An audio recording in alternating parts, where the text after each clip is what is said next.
नमस्कार सम्पूर्ण समीर ज्वेलरी वर्कसपलाई माया गर्नुहुने ग्राहक वर्गहरूलाई म पुकार विश्वकर्मा र आज मैले मेरो खुसीको कुराहरू तपाईहरुसँग बाँड्न गइरहेको छु। मेरो 4 महिनाको सफलता परिश्रम तपाईहरुलाई म यहाँ आज देखाउन गइरहेको छु।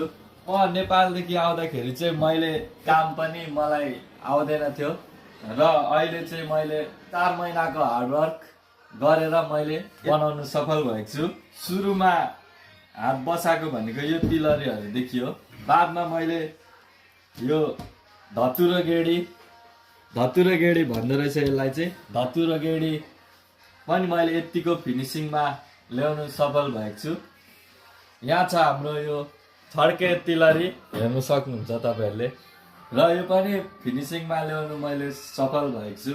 मेरो यो मेहनतको फल देखेर हाम्रो यहाँ समीर ज्वेलरी वर्कसपको प्रोपाइटर हाम्रो सन्तोष अङ्कल खुसी हुनुहुन्छ। आज म सबैजना यो समीर ज्वेलरी वर्कसपको स्टाफहरूलाई आज हाम्रो पुकार विश्वकर्माले अति मेहनत लगाएर काम सिकेको हुँदाखेरि आज यत्रो सामानहरू एकदम फिनिसिङ तरिकाले बनाउन सफल भएको छन्।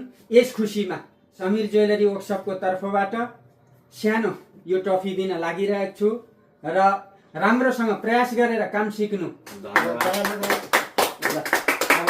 खुसी हुनुहुन्छ यतिको बनाउन थाले भनेर, र मेरो घर परिवारमा पनि अहिले खुसी हुनुहुन्छ।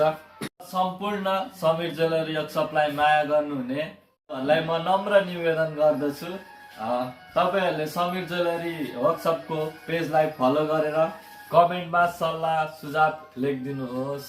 धन्यवाद।